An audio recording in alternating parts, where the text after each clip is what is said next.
Consider the architecture of human connection. Every day, we navigate an invisible web of social signals, microexpressions, vocal inflections, and physiological shifts. Most people process these signals at a conscious, manageable level. But there is a segment of the population that operates with a radically different neural configuration. These individuals are empaths. They don't just observe your emotional state, their brains actively mirror it. When you feel anxious, their nervous system registers a corresponding spike in cortisol.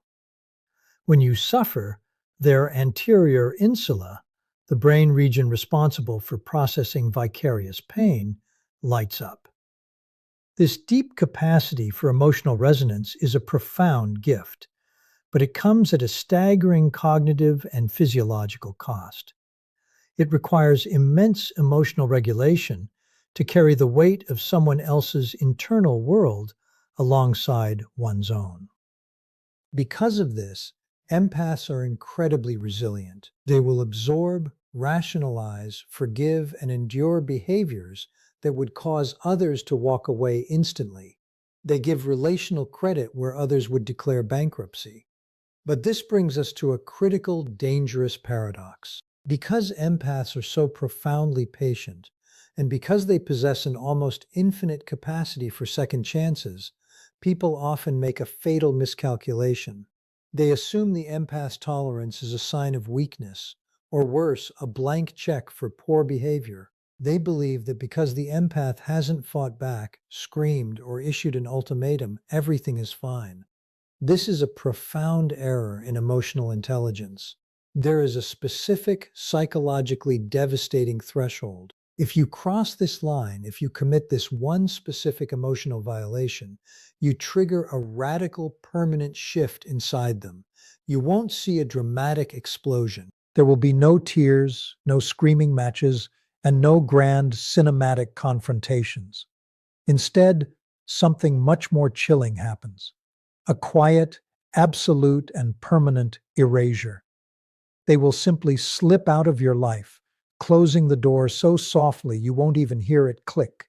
And no matter how hard you try, no matter how much you beg or apologize, you will never, ever get them back.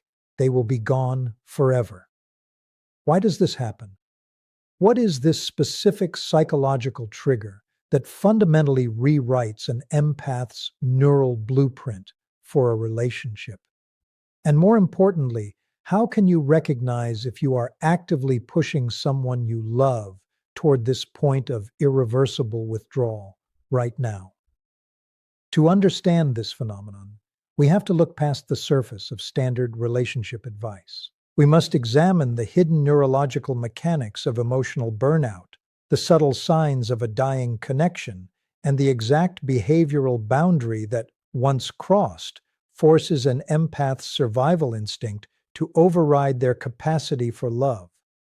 If you want to protect your relationships, understand the true nature of deep emotional sensitivity, and learn how to avoid triggering the permanent quiet disappearance, you must understand the hidden calculus of the empathetic mind. Let us explore exactly what happens when the deepest wells of human empathy finally run dry. Good evening. When we study the mechanics of human relationships, we often evaluate them through the lens of conflict.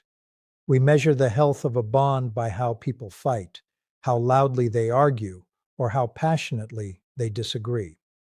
We are conditioned to believe that as long as there is noise, there is life. As long as someone is angry enough to confront us, they still care. But the highest stakes in emotional intelligence do not occur during the storm. They occur in the absolute silence that follows it. To understand the empath is to understand a unique form of emotional processing. In my research into human behavior and emotional design, we often look at the concept of empathy not just as a casual virtue, but as a complex neural capability. Empaths possess an extraordinarily high baseline of social awareness and relationship management. They read the unspoken undercurrents of a room. They can feel the tension in your shoulders before you even realize you are stressed. Because their mirror neuron systems are highly sensitive, they naturally seek harmony. They are the ultimate relational investors. When a relationship experiences friction, an empath does not immediately protect themselves. Instead, they use their emotional resources to bridge the gap. They try to understand your perspective, heal your wounds, and absorb your stress. They give, and they give, and they give. But this brings us to the dark side of high empathy, emotional depletion. Because they are constantly absorbing external emotional data, their internal regulatory systems are under continuous strain. And there is one specific behavior that transforms this strain into total irreversible structural failure. That behavior is the systematic weaponization of their reality. It is the act of exploiting their empathy, denying their emotional truth, and turning their sensitivity against them through gaslighting and chronic invalidation. When you consistently hurt an empath and then tell them they are too sensitive for being hurt, you do something deeply damaging. You force a brain designed for deep external resonance to turn inward and question its own hardware. When you manipulate their kindness, lie to their face, or expect them to endlessly understand your toxic behavior without you ever taking accountability, you create a profound state of cognitive dissonance within them. For a long time, the empath will try to fix this. They will make excuses for you. They will think, if I can just love them a little deeper, if I can just understand their trauma a little better, they will change. They will endure the emotional baseline shift, absorbing your toxicity at the expense of their own psychological well-being. But the human brain is fundamentally wired for survival. Even the most profoundly empathetic nervous system has a breaking point, a circuit breaker designed to prevent total psychological collapse. When that circuit breaker trips, the empath enters a phase of radical emotional reevaluation. They stop looking at your potential, and they begin looking at your reality. They realize that the relationship is no longer an exchange of energy. It is a parasitic drain. They realize that to keep loving you, they must actively participate in the destruction of themselves. And this is the moment the shift occurs. It is a quiet, internal execution of the bond. When an empath decides to leave after this specific boundary has been breached, they do not throw an ultimatum. They do not demand an explanation because they already have all the data they need. They don't scream because they have realized that your ears are closed to their pain. Instead, they detach. Neurologically, the emotional resonance is severed. The mirror neurons, in essence, go dark. They begin to view you not with hatred, but with a profound clinical neutrality. This is the quiet disappearance. It is a peaceful, silent withdrawal. They will respond to your texts with polite, one-word answers. They will nod and smile if they see you in public. But the bridge is gone. The intimacy has been entirely dismantled. You have been quietly reassigned from the center of their emotional universe to the absolute periphery. Many people realize too late what they have lost. They attempt to use the old tricks, the guilt trips, the sudden bursts of affection, the promises to change, to pull the empath back in. But these tactics rely on the empath's old programming. They rely on the empathy that you have already burned to the ground. When an empath quietly disappears, they do not do it to punish you. They do not do it to teach you a lesson or to win a game of relational power. They do it because their survival depends on it. It is an act of ultimate self-preservation. The tragedy of this loss is that it is absolute. You cannot reignite a fire when the fuel has been completely consumed. Once you exploit an empath's reality to the point where they must choose between your emotional comfort and their own sanity, they will choose themselves, every single time. And they will walk away so quietly, you won't even realize they're gone until the silence becomes deafening. To truly comprehend why an empath will ultimately vanish from a relationship without a sound, we must first dismantle the intricate architecture of their day-to-day internal experience. This begins with an exploration of what we can call the anatomy of emotional exhaustion. In the field of behavioral science and affective neuroscience, we recognize that empathy is not a vague, mystical concept. It is a measurable physiological process rooted deeply in our neural circuitry. Most individuals possess a standard threshold for social awareness, meaning they can perceive a peer's distress, process it intellectually, and choose a calibrated emotional response. However, individuals who operate as empaths possess a radically hyperactive neural framework for emotional resonance. Their mirror neuron systems, along with the anterior insula and the anterior cingulate cortex, the precise regions of the brain responsible for mapping the feelings, pain, and physiological states of others, are perpetually dialed to an acute level of sensitivity. When an empath walks into a room, their nervous system does not merely observe the emotional climate, it actively mimics it. If a partner or close associate is radiating unexpressed anger, anxiety, or resentment, the empath's brain registers those signals as if they were experiencing the distress firsthand. This high-definition emotional radar allows them to be uniquely compassionate, intuitive, and supportive allies. Yet, this profound capacity for connection carries an immense, continuous cognitive load. The empath must constantly exert a significant amount of executive functioning and conscious emotional regulation just to distinguish between their own internal feelings and the massive influx of emotional data they are absorbing from the people around them. Under healthy circumstances, with reciprocal relationships, this system can maintain a fragile equilibrium. But when an empath is placed into an environment characterized by chronic toxic stimuli, such as manipulative dynamics, constant criticism, or severe emotional instability, this sophisticated neural framework undergoes severe, prolonged distress. Because the empath's natural instinct is to heal and harmonize, they do not initially shield themselves. Instead, they open their borders wider, attempting to absorb and process the toxicity of the other person in a desperate bid to restore relational peace.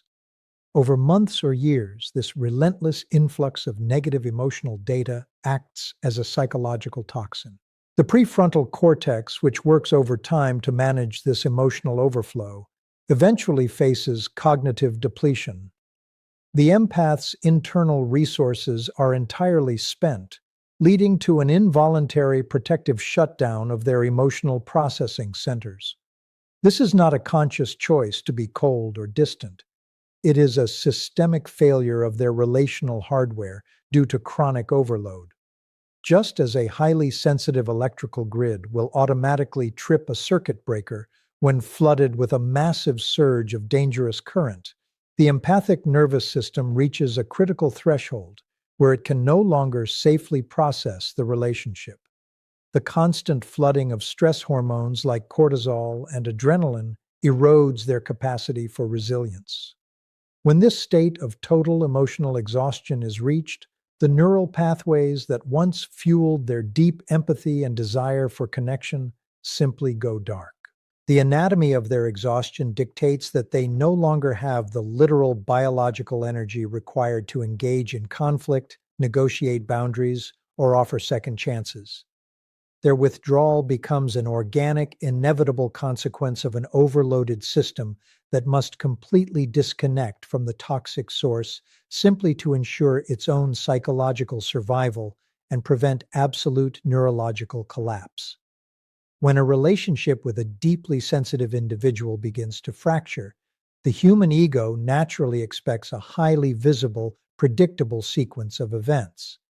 We are socially conditioned to anticipate the standard anatomy of a relational breakup: the heated arguments, the late-night ultimatums, the dramatic emotional outbursts, and the passionate pleas for change. This high-energy conflict is a hallmark of typical relationship dynamics, where confrontation serves as a final, desperate attempt to demand attention, negotiate boundaries, or force a partner to understand the depth of the pain they have caused. However, when dealing with a highly empathetic person, applying this conventional expectation is a profound miscalculation because their departure is defined by what can only be described as the myth of the dramatic exit. Unlike the average individual who utilizes confrontation to discharge relational frustration, an empath's final withdrawal is characterized by an eerie, absolute silence. To understand this quiet exit, we must look at the cognitive shift that occurs when an empath realizes a connection is fundamentally unsalvageable. Throughout the lifespan of the relationship, the empath has likely engaged in countless micro-confrontations, quiet pleas, and subtle adjustments, all of which went unnoticed or unheeded. They do not possess an aversion to communication. Rather, they possess an acute awareness of when communication has lost all efficacy. When the empath finally reaches their breaking point, a radical cognitive reassessment takes place within their prefrontal cortex. They transition from an emotional state of hoping and fixing to a clinical state of data analysis. They look at the historical trajectory of the relationship and realize that further verbal confrontation will yield zero behavioral ROI, or return on investment. They recognize that screaming, crying, or demanding change requires a massive expenditure of emotional currency that they simply no longer possess due to chronic depletion. Therefore, the decision to leave becomes an entirely internal, calculated process driven by a cold, clear cognitive decision to preserve their remaining psychological safety.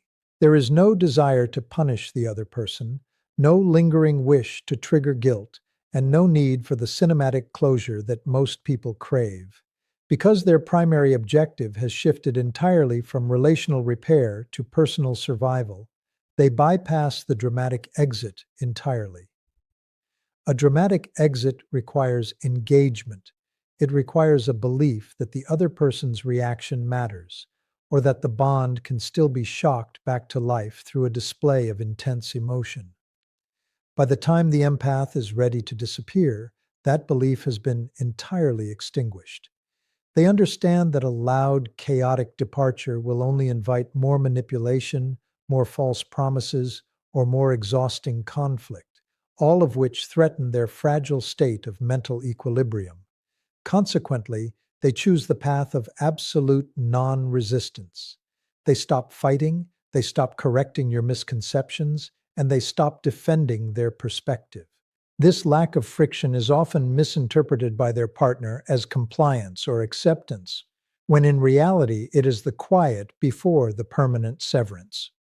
The empath quietly packs up their emotional investments, closes the internal ledger, and steps away from the relationship so softly that the other person often doesn't realize the connection is dead until long after the empath has physically or emotionally vanished. It is a calculated removal of presence, executed not out of passive aggression, but out of a profound rational recognition that silence is the only remaining fortress capable of protecting their shattered peace.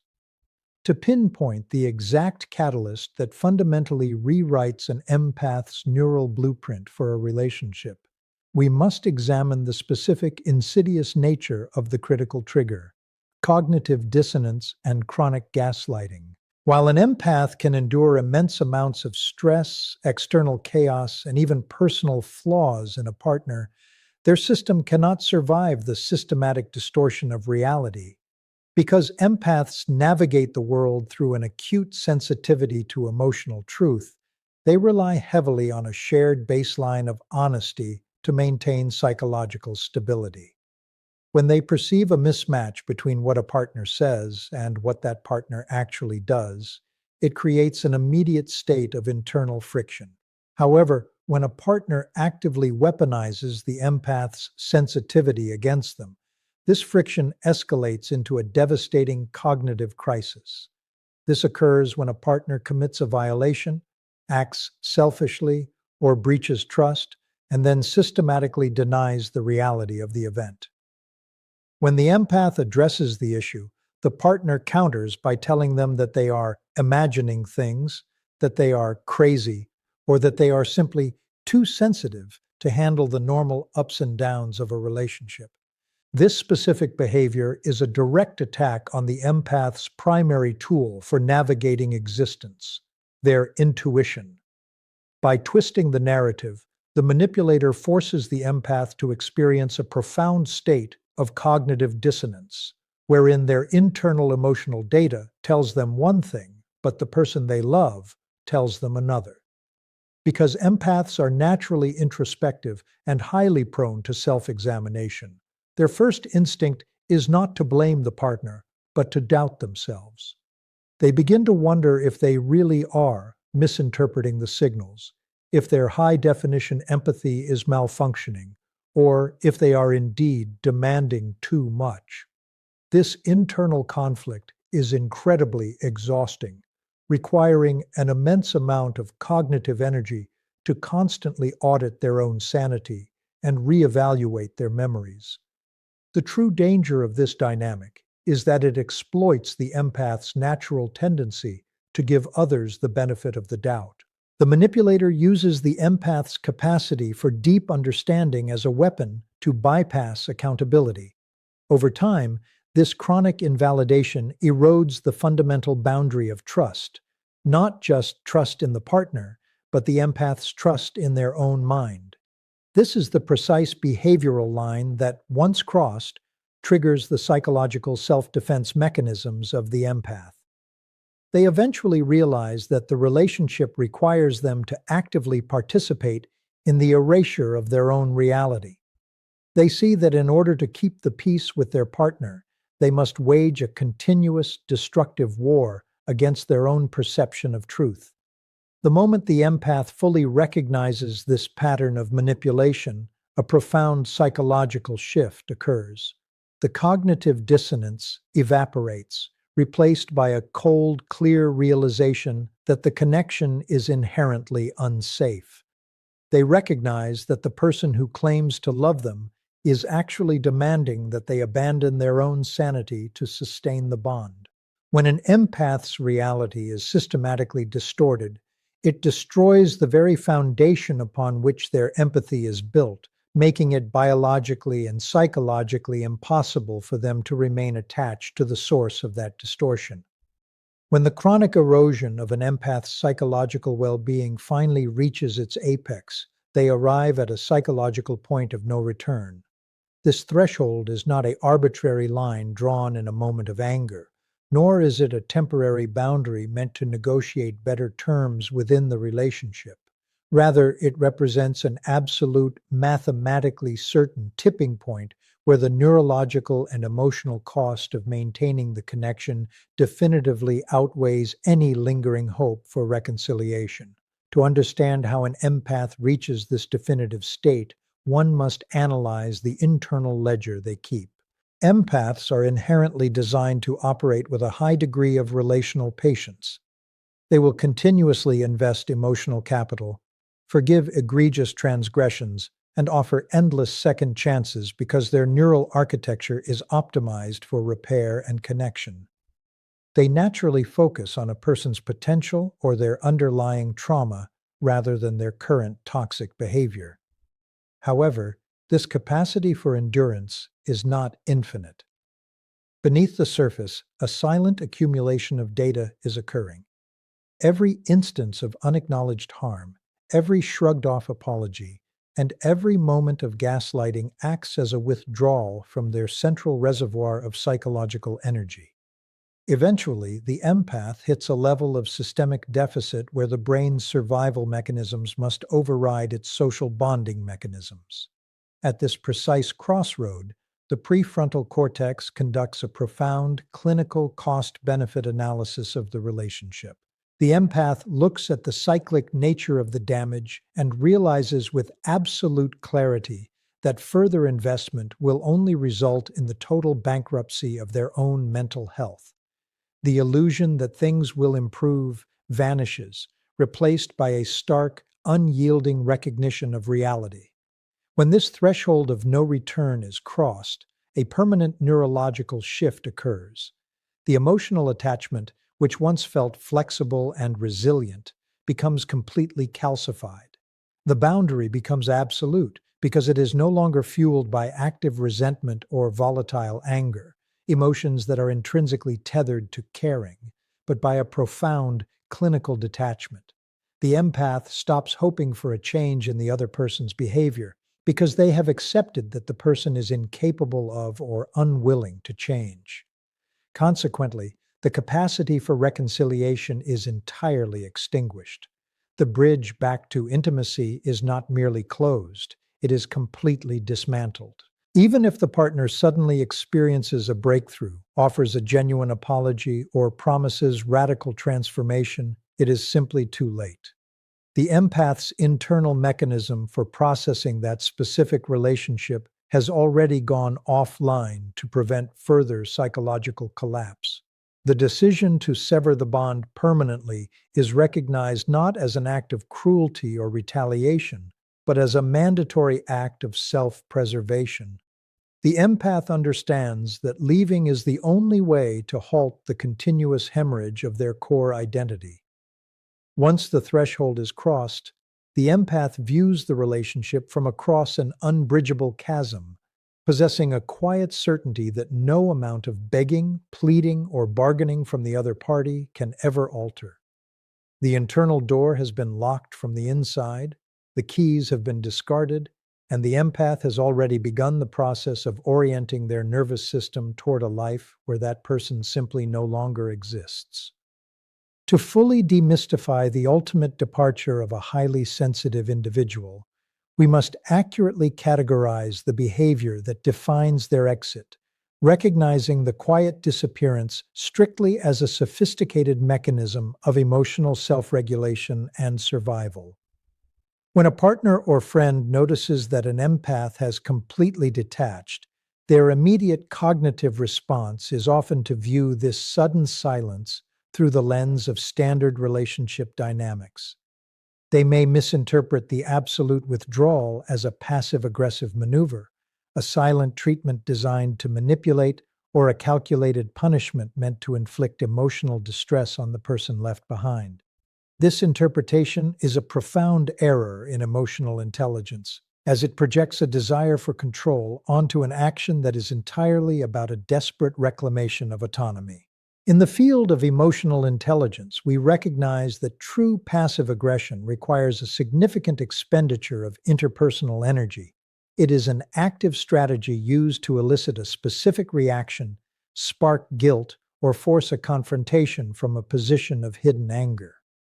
The empath's quiet disappearance, by contrast, is completely devoid of this external agenda.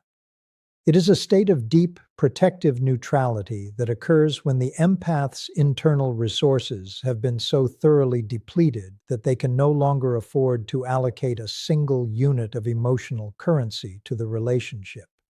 The silence is not a weapon being wielded against you. It is a shield being raised to protect the remaining fragments of their psychological well-being. When an empath reaches this stage of systemic exhaustion, their primary neurological objective shifts instantly from relational management to immediate self-preservation. Their highly sensitive nervous system, which has spent months or years in a state of hypervigilant chronic stress, must find a way to down-regulate the production of cortisol and adrenaline. Because any further engagement with the toxic source, whether through arguing, explaining, or even receiving apologies, will inevitably trigger another damaging wave of emotional flooding. The brain recognizes that absolute silent detachment is the only viable path to physiological homeostasis. The quiet disappearance is therefore an act of radical emotional boundary setting,